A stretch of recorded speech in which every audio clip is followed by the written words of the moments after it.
Tetras, vidas, vueltas y ejes del mundo.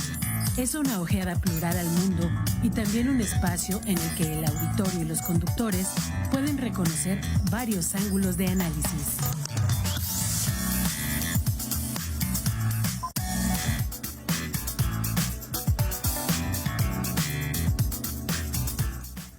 Muy buenos días, auditorio de Radio Universidad, que nos siguen por el 89.5 de FM y también a los que nos siguen en la televisión en el canal digital 24.1. Estamos en una emisión más de Tetras, hoy miércoles 3 de enero de 2024. Rosalba, en un nuevo año, ya se nos fue 2023, año electoral, año en el que está en juego la presidencia de la República. Este programa es grabado, lo estamos grabando el 6 de diciembre, es decir, casi con un mes de anticipación. Esa es la razón por la cual Rosalba y yo decidimos tocar un poco temas, si no totalmente atemporales, un poco atemporales. De actualidad. De actualidad, sin que tengan que ver con la inmediatez. Nuestro celular para mensajes de texto es el 442-249-8788. Este programa se retransmite los sábados a las 5 de la tarde. Agradecemos a la gente que se comunica en nuestro espacio en Facebook, en Tetras Radio UAC. Agradecemos a nuestro productor, Emanuel Villagrán. Estas transmisiones se pueden seguir por internet en radio.uac.mx y tv.uac.mx. Hoy no doy los teléfonos para llamar en cabina porque el programa es grabado, pero sí, repito, el de celular para mensajes de texto, porque esos de todas maneras nos llegan. Es el 442-249-8788. 442-249-8788. Bueno, pues en esta primera mitad vamos a tocar el tema de las grandes obras de infraestructura que acabamos de ver, Rosalba, en diciembre, toda una serie de inauguraciones, sí, en algunos casos totales, en algunos casos parciales, en algunos casos de etapas, de las grandes obras de infraestructura que el gobierno de la 4T logró hacer en 5 años. 2 aeropuertos ya en funcionamiento, sí, ambos internacionales, el Felipe Ángeles, aquí en el Estado de México, Hidalgo, el de Tulum, el Tren Maya, del cual ya se inauguró un tramo, que va a ser un tren muy largo, porque son 1,500 kilómetros, y yo he señalado, ni Alemania tiene un tren tan largo, porque si medimos cuánto mide Alemania de norte a sur, pues vemos que son aproximadamente 1,000 kilómetros.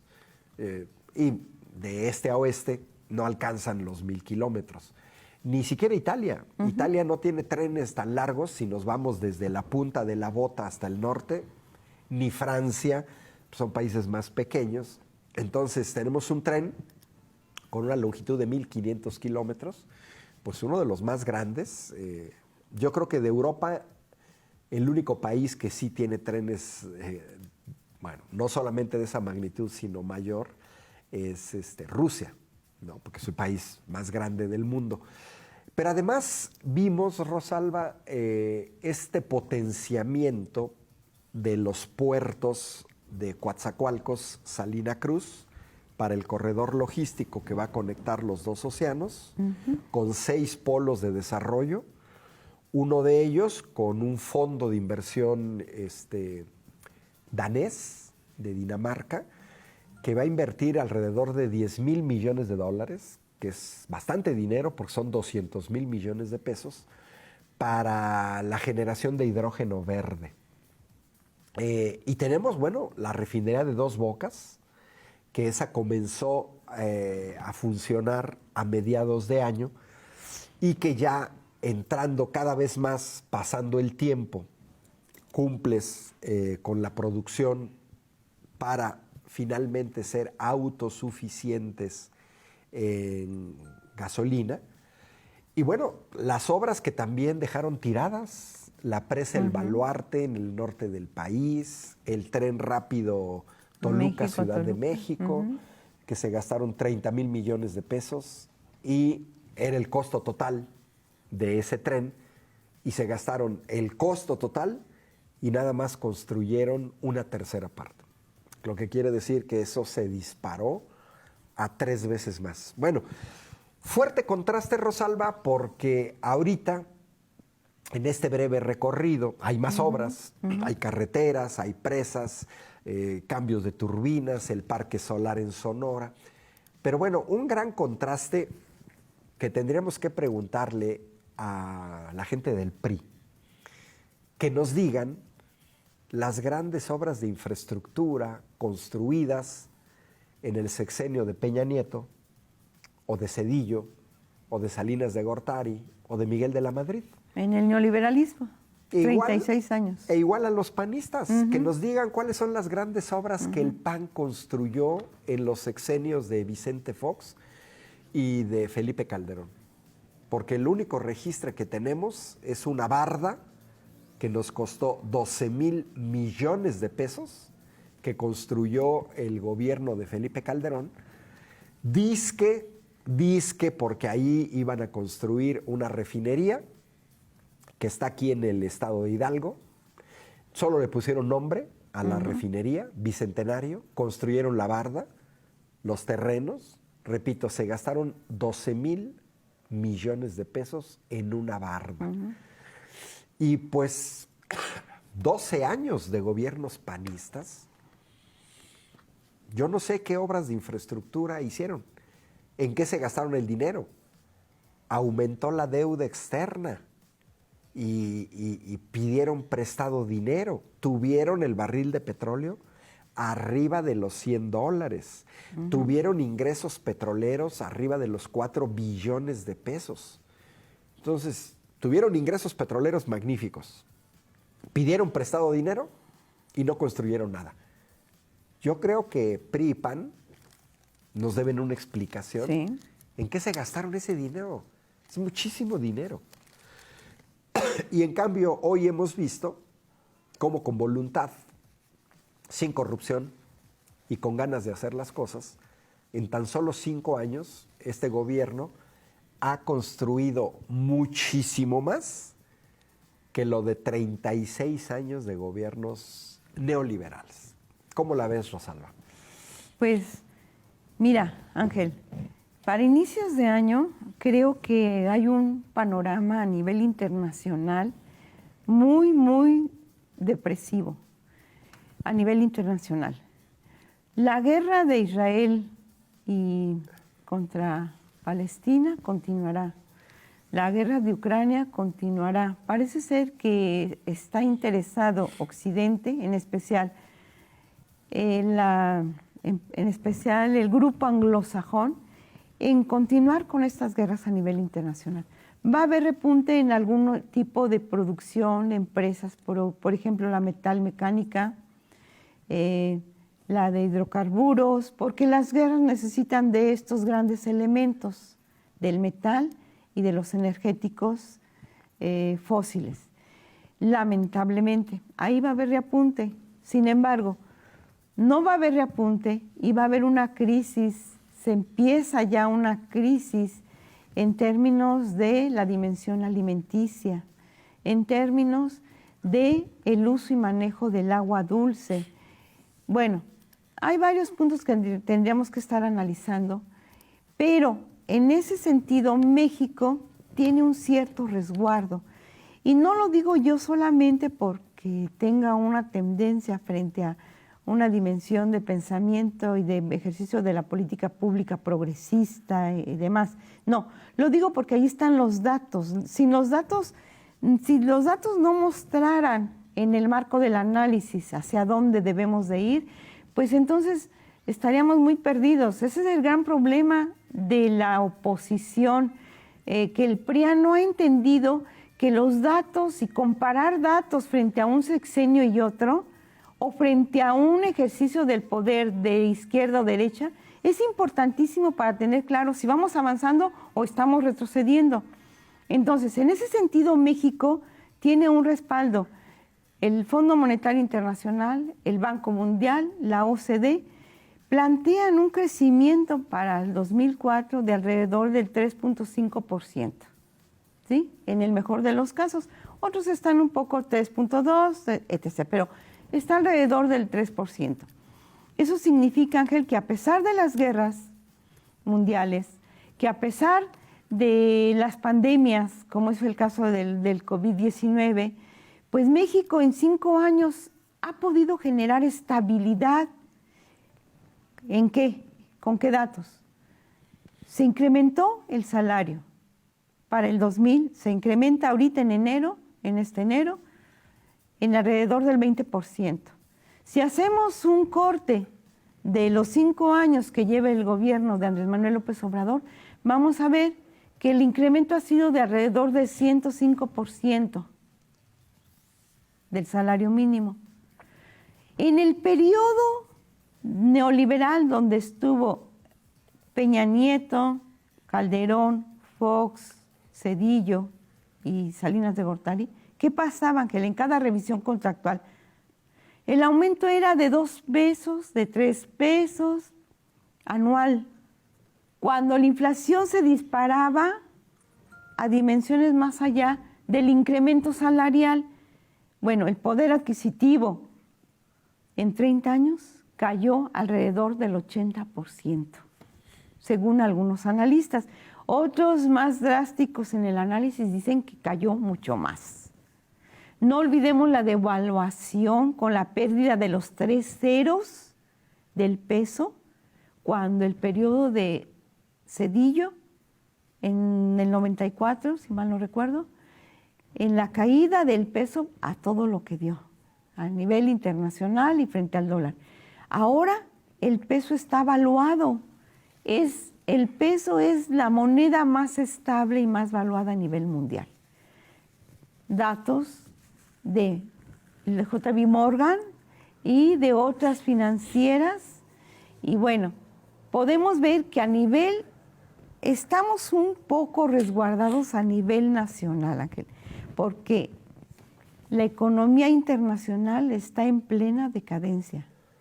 Y bueno, estábamos en esto, este es un poco el contexto internacional y nacional para vernos en este nuevo año, en el 2004. Va a ser un año muy turbulento porque es año de elecciones, es año de ejercicios de cambios de poder o de continuidad de poderes en términos de algunas corrientes políticas.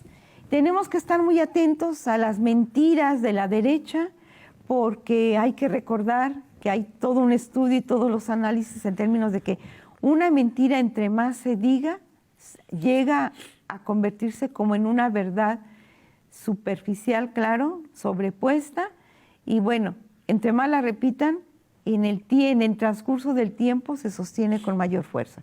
Hay que tener mucho cuidado en esto, en las mentiras que nos va a estar generando la derecha. Y es que mira, el contraste es muy fuerte. Por ejemplo, yo tuve oportunidad de estar en Hermosillo y me tocó escuchar directamente de la voz del gobernador de Sonora, que presentó, era un panel de debate sobre energías renovables. Uh-huh.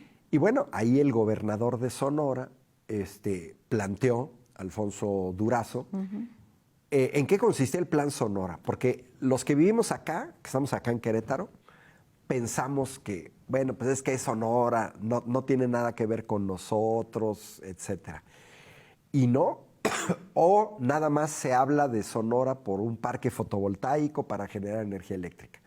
Mira, el Plan Sonora es una inversión de $7,000 millones, es decir, 140,000 millones de pesos, que ligado a lo que tú decías, el aumento al salario mínimo, el aumento de personas registradas al Seguro Social, la mejora de salarios, uh-huh, en México, pues también se derivan de este volumen de inversiones.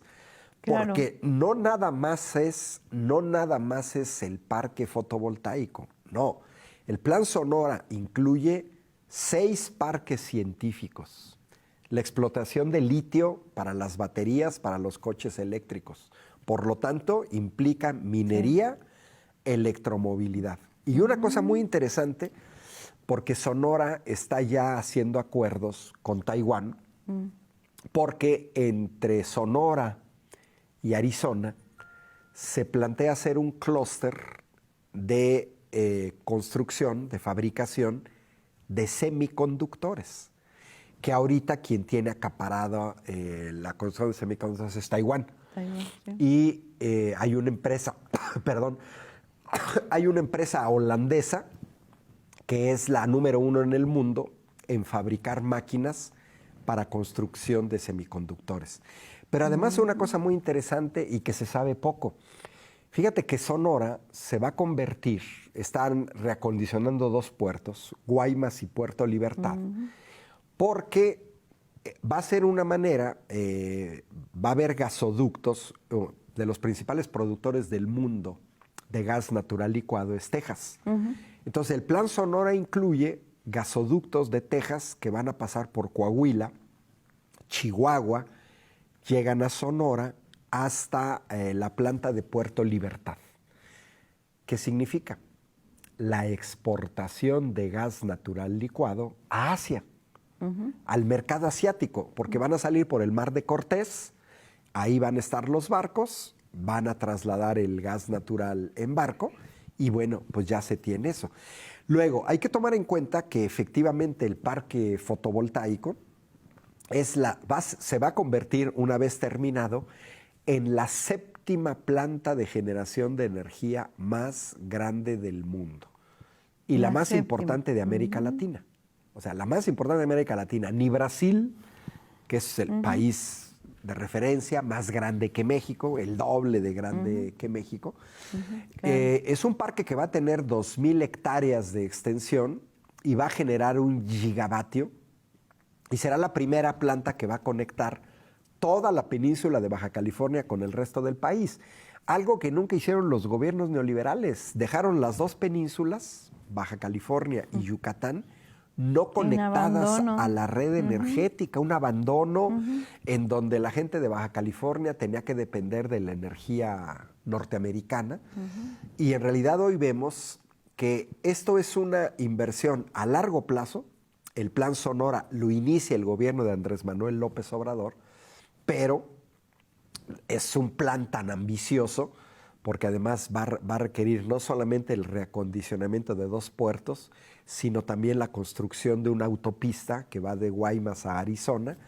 Y a mí lo que se me hace más interesante es la explotación de litio y sobre todo el clúster de semiconductores.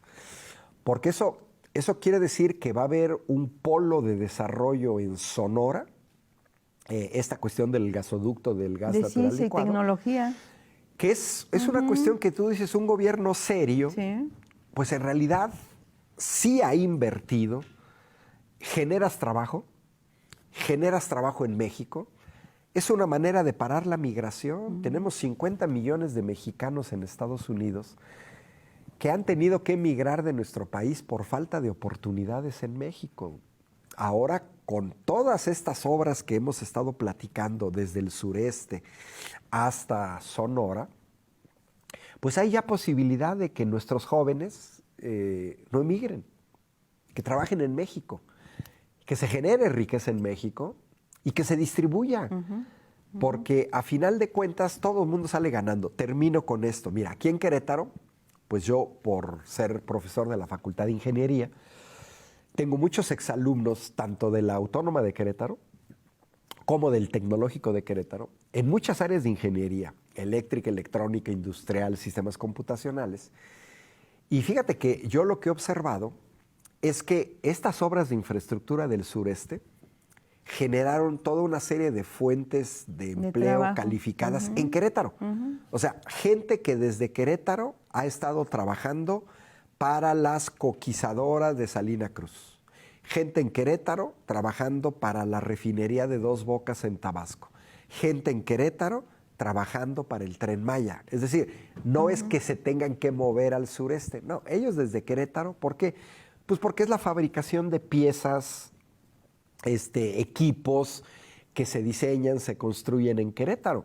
El mes pasado, que cenaba con unos amigos, uno de ellos que trabaja en un sector del metal mecánica, pues me contaba que incluso van a adquirir una planta española del grupo Abengoa en Querétaro, porque no se dan abasto para todo lo que tienen que surtir. O sea, estas obras de infraestructura le dieron trabajo a empresas en Monterrey, en Jalisco, en Querétaro, en Guanajuato, porque uno pudiera parecer, no, es que el Tren Maya nada más el sureste.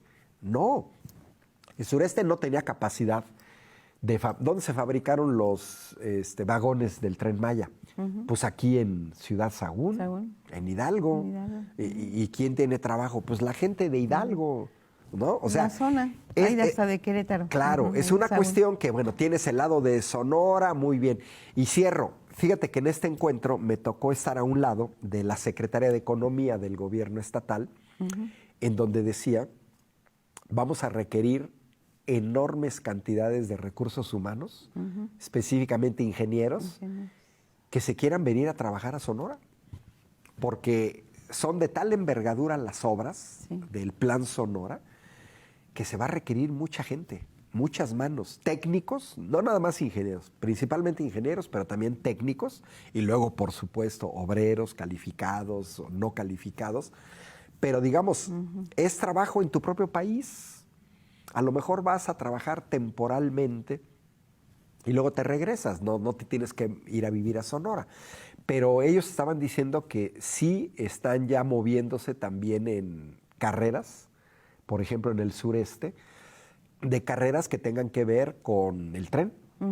Entonces es una orientación hacia futuro, hacia un largo plazo, en el cual durante varios sexenios yo veo estas obras de infraestructura del actual gobierno como los cimientos de un desarrollo que nos protejan de lo que tú decías al inicio.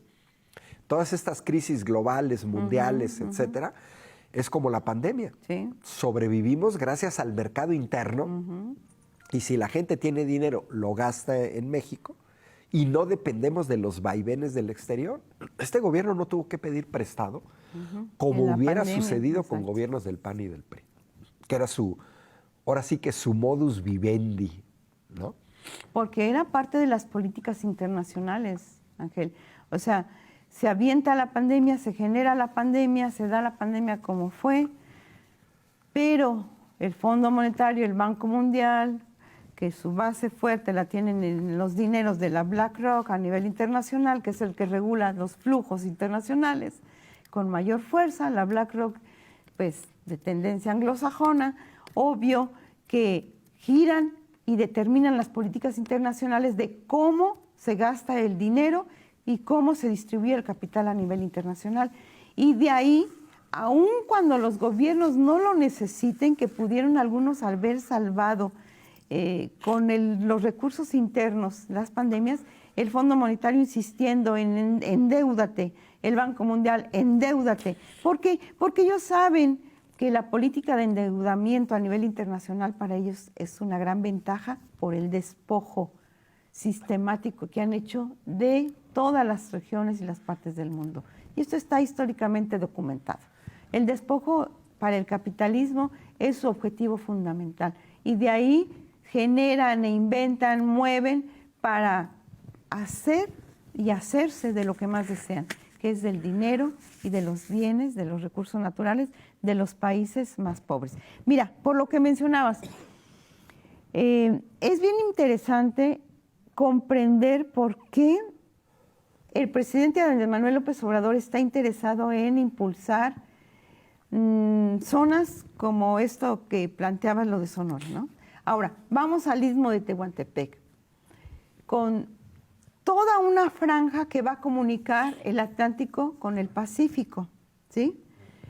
Con toda una franja también que va a tener un sistema ferroviario muy importante que va a trasladar las mercancías de ambos océanos, porque esta zona se va a convertir, según algunos analistas y economistas, de economía, se va a convertir en una zona privilegiada en términos de el manejo y el flujo de las mercancías de Oriente hacia el continente americano.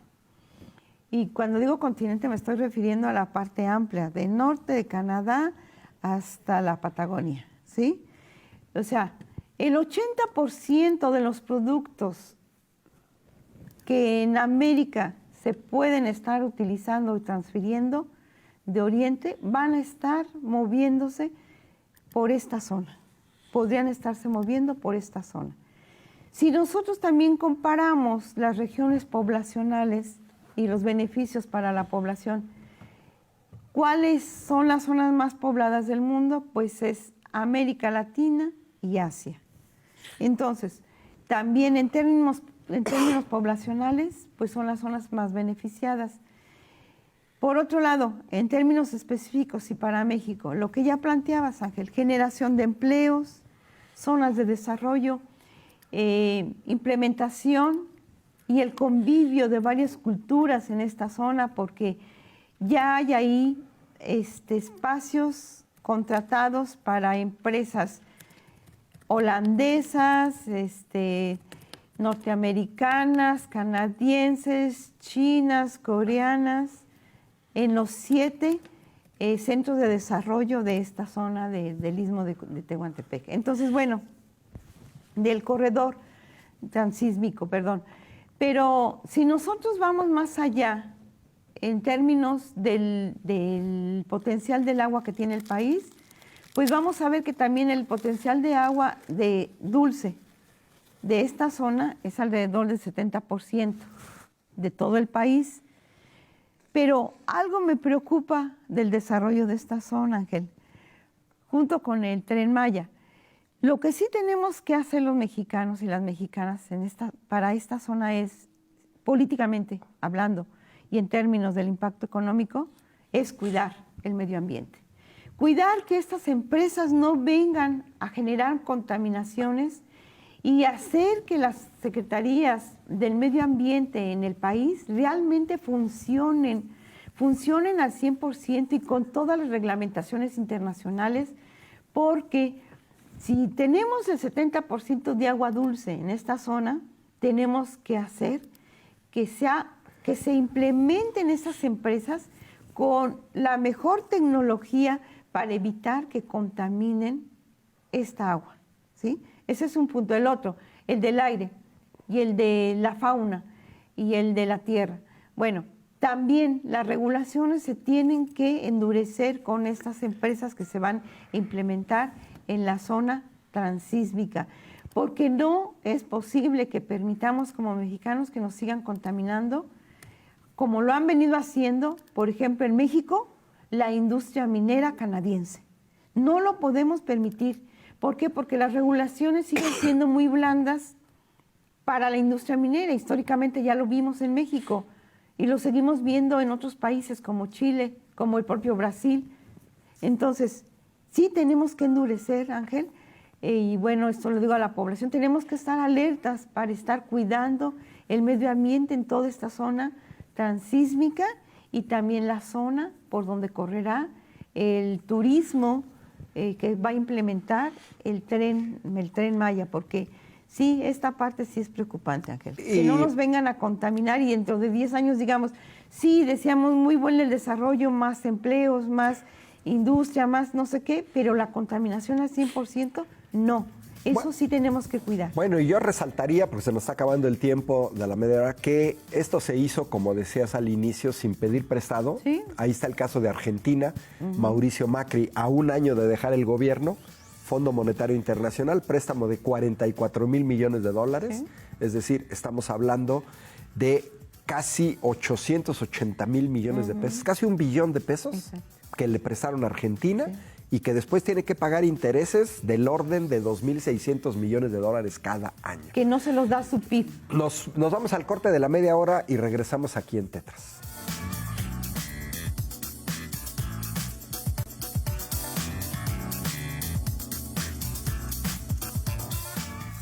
Bueno, regresamos aquí en Tetras este 3 de enero de 2024. Les recordamos que es un programa grabado el 6 de diciembre.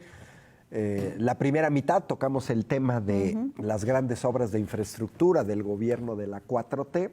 Señalamos que por un lado los gobiernos neoliberales dejaron una deuda de 11 billones de pesos, pero por otro lado tuvieron ganancias por hidrocarburos del orden de 6 billones de pesos en los sexenios de Fox, Calderón y Peña Nieto. O sea, 6 billones de ganancia por la venta de hidrocarburos, más 11 billones de deuda, 17 billones de pesos que el PAN y el PRI nos deben una explicación de qué fue lo que hicieron. Y bueno, Rosalba, te recordarás en aquel lejano 2006 el eslogan de Andrés Manuel López Obrador cuando fue candidato a la presidencia de la República por la Coalición por el Bien de Todos, integrada por Convergencia, que después se transformó en Movimiento Ciudadano, el PRD y el PT. Y bueno, ese eslogan que a mí siempre me llamó la atención y me parece magnífico, y Andrés Manuel lo recuperó en estos tiempos: por el bien de todos, primero los pobres. Primero. Bueno, y eso tiene que ver con el dinero que dices, tienes los ingresos, el pago de impuestos que se generan. Hay 4 programas insignia sociales, que una es el programa de pensión para el bienestar de las personas adultas mayores, Sembrando Vida. Cerrabas el bloque anterior hablando de la importante cuestión ecológica, Jóvenes Construyendo el Futuro, que tiene que ver también con las cuestiones de seguridad y delincuencia, y la Beca para el Bienestar Benito Juárez de Educación Básica. Se ha acusado la derecha en México, la oposición. Estos son los 4 programas insignias, pero son mucho más. Pero que se ha acusado al gobierno de Andrés Manuel López Obrador, que además hay que tomar en cuenta que varios de estos programas ya son constitucionales. Ya no se van a poder quitar fácilmente, porque para poderlos quitar requieres mayoría calificada en la Cámara de Diputados y en la Cámara de Senadores. Pero se ha acusado al gobierno de Andrés Manuel López Obrador de populista, cuando en realidad nosotros observamos en Europa, con el Estado social construido a partir de la Segunda Guerra Mundial y que les han ido quitando, pero que todavía tienen muchísimo. Bueno, allá existe la pensión universal del Estado. Por ejemplo, Noruega. ¿Ya? Tú eres ciudadano noruego, tienes derecho a una pensión. Sí. Y no les dicen que son populistas. Y lo mismo pasa en Dinamarca, en Suecia, en Alemania, en Francia, en España, en Italia. O sea, y no llamas populistas.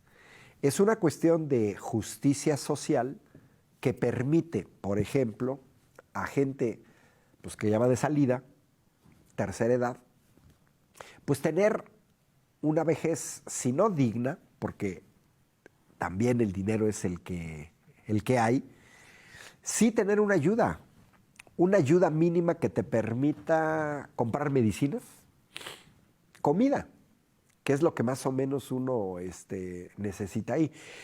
Entonces yo creo que Andrés Manuel tradujo este plan de gobierno que repito, lo propuso desde 2006.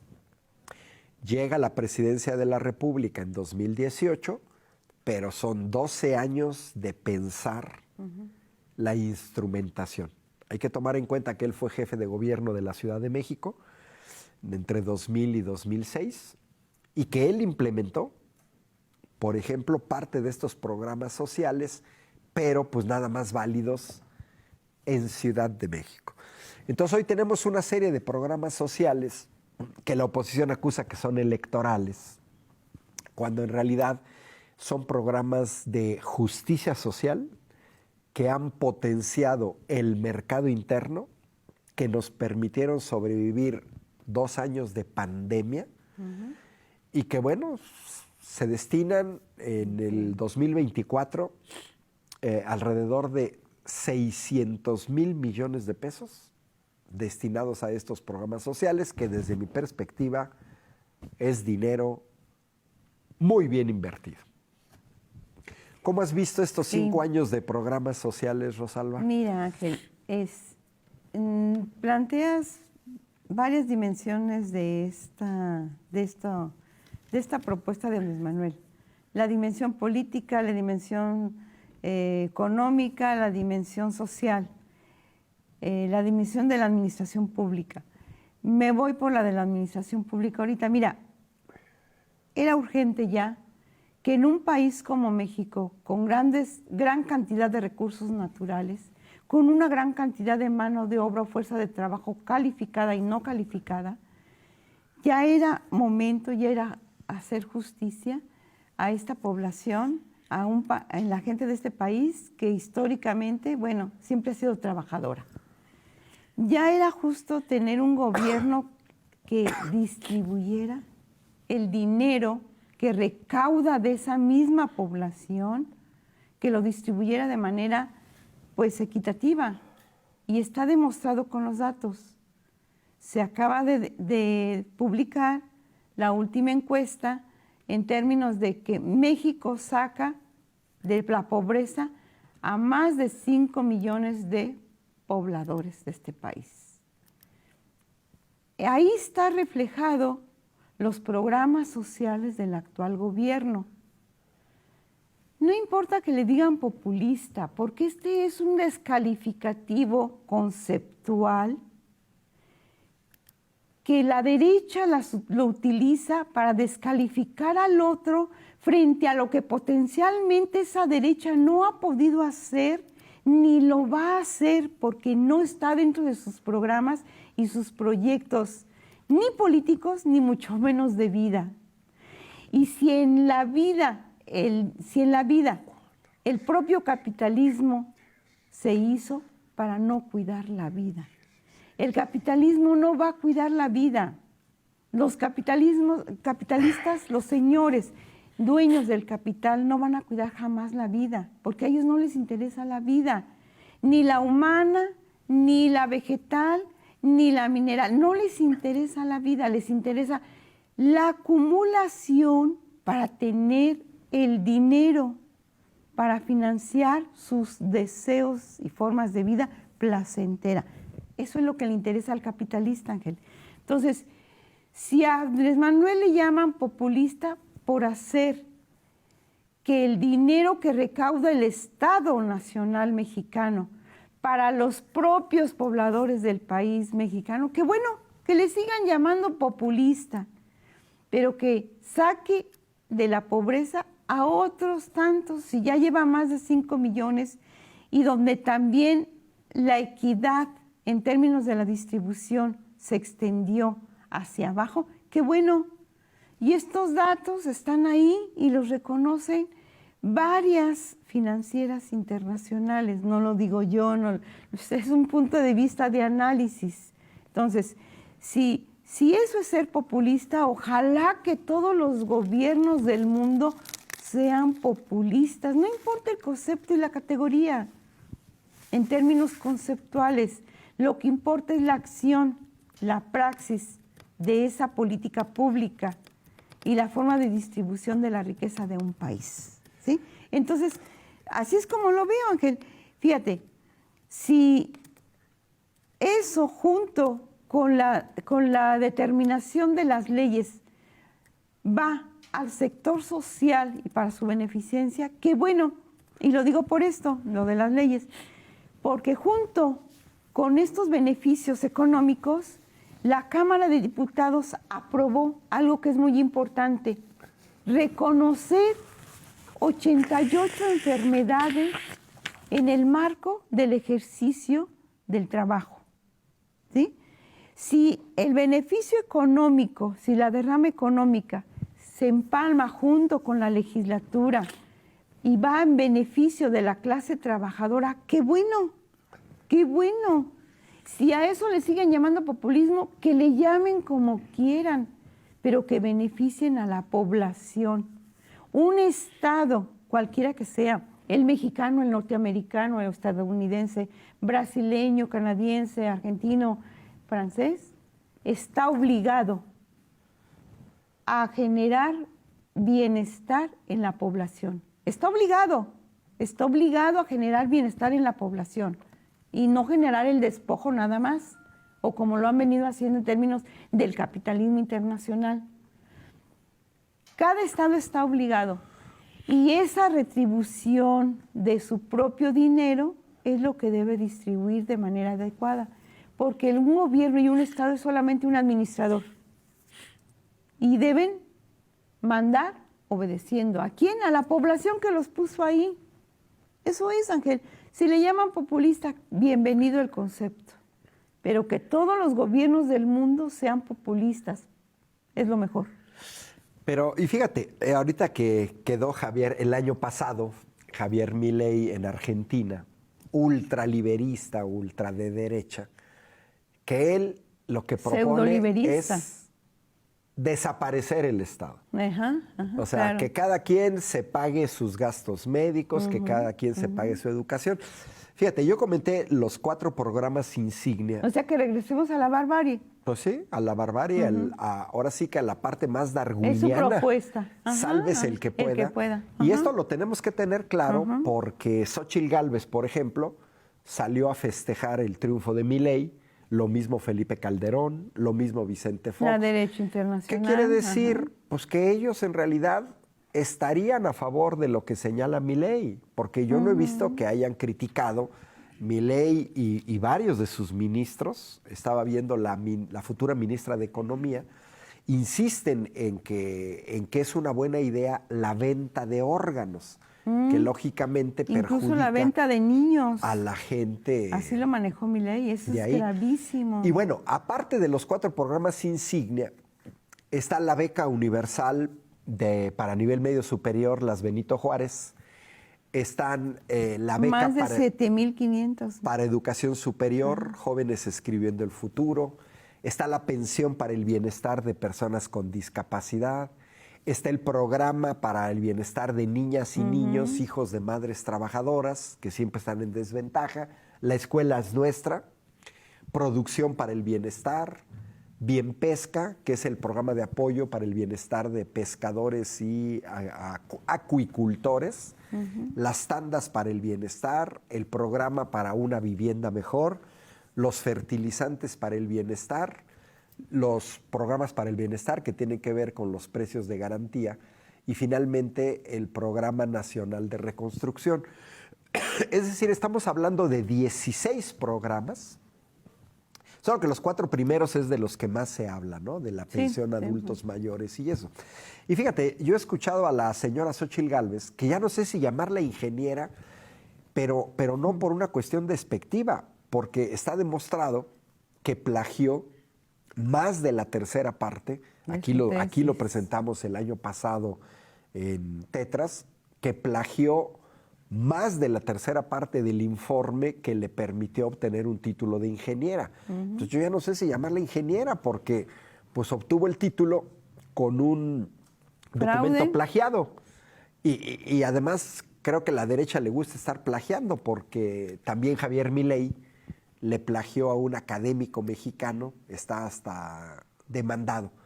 Entonces, por ejemplo, programas del fertilizantes para el bienestar es la entrega de hasta 600 kilogramos de fertilizante de forma gratuita a productores y productoras de pequeña escala para contribuir en la producción de alimentos. Va todo relacionado, es un esquema que en realidad lo que te permite es que la gente se quede en el campo, como Sembrando Vida, los fertilizantes. Que el campo no se vacíe, que la gente no se nos vaya del campo a las ciudades y a Estados Unidos o a Canadá. Pero además tiene que ver también con la soberanía alimentaria. Principalmente eso. Porque, oye, aquí nació el maíz, aquí se domesticaron las primeras plantas de producción de maíz y los gobiernos neoliberales nos llevaron a tener que importar maíz. El 80% del maíz.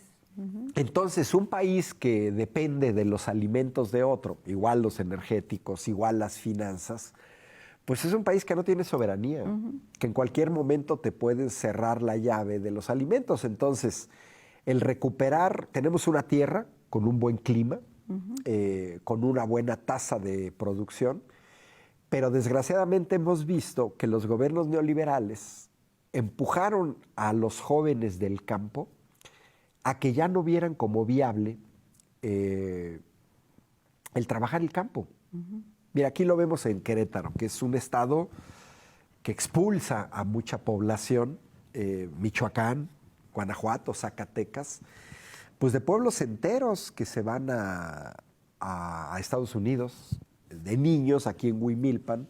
Yo tengo una prima, pues que da clases de inglés a niños y niñas de Huimilpan, porque los papás ya desde chiquitines, el futuro que le ven a sus hijos es emigrar a Estados Unidos. Sí.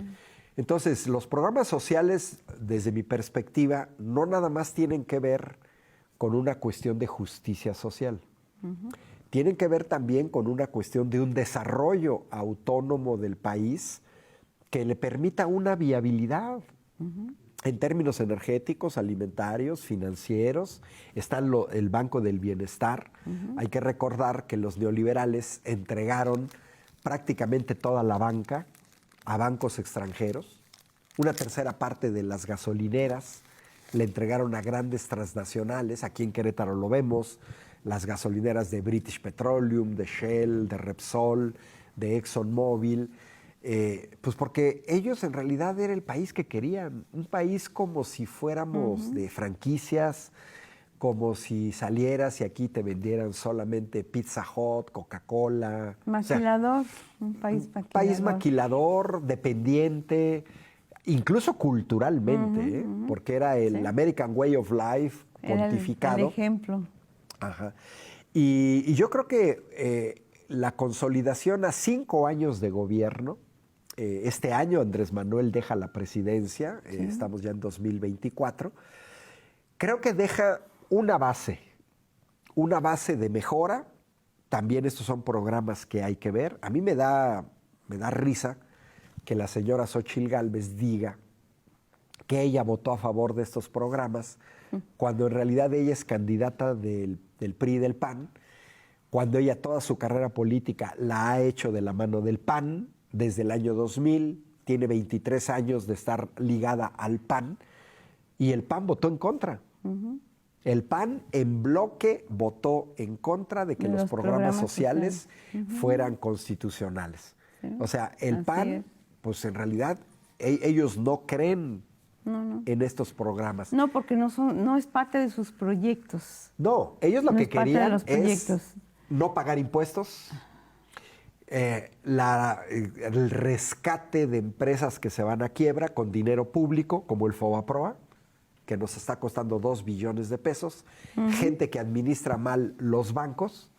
Te recordarás que Salinas de Gortari entrega los bancos a una serie de personajes allegados a él, muchos de los cuales no tenían ni la mínima idea de lo que era un banco. De lo que es tener un banco. Y los tronaron. Sí, así es. Pero nos dejaron una deuda de la cual hemos pagado ya más de 1 billón de pesos y todavía nos queda otro 1 billón de pesos. O sea, es que eso es lo que ellos querían. Ellos querían que el dinero público sirviera para ayudar o para ser entregado en unas cuantas manos. A los particulares. Que uno dice, pues también eso es populismo, porque yo no veo sinceramente a Mark Zuckerberg de Facebook o a Jeff Bezos de Amazon o a Bill Gates dependiendo de ayudas de sus gobiernos. Tesla, Elon Musk, o sea, pues ellos son empresarios que compiten contra otros empresarios, generan riqueza, innovación. Pero en México, este capitalismo dependiente era dame, gobierno, dame. Ah, pero si le das a los pobres, es populismo. Mira, Ángel, algo que quiero enfatizar para terminar el programa. En todo el periodo neoliberal no se creó ninguna universidad pública, solamente la que creó Andrés Manuel López Obrador en la Ciudad de México. En el periodo de 5 años que lleva Andrés Manuel, van más de 130 universidades Benito Juárez. Y lo digo porque estamos ahorita en una radio universitaria y es importante la educación pública en México. El impulso que se le está dando también a las becas de posgrado va a ser muy importante. Y las becas que se están proponiendo para todos los escolares de primaria por parte de la doctora Claudia Sheinbaum también es muy importante, porque este país tiene que resurgir a partir del conocimiento y el desarrollo de la ciencia y la tecnología. Es ¿Sí? correcto, más de 200 universidades. Y bueno, pues está comenzar el año 2024, agradecemos mucho, mandamos feliz, esperemos que hayan pasado una feliz Navidad y un feliz año. Ya se viene el Día de Reyes, y los esperamos aquí en Tetras la próxima semana, el 10 de enero, con Sergio Becerril y Gonzalo Guajardo. Los saluda Ángel Valderas. Rosalba Pichardo, bonito año. Y nos vemos a la próxima. Que estén bien. Esto fue Tetras, vidas, vueltas y ejes del mundo.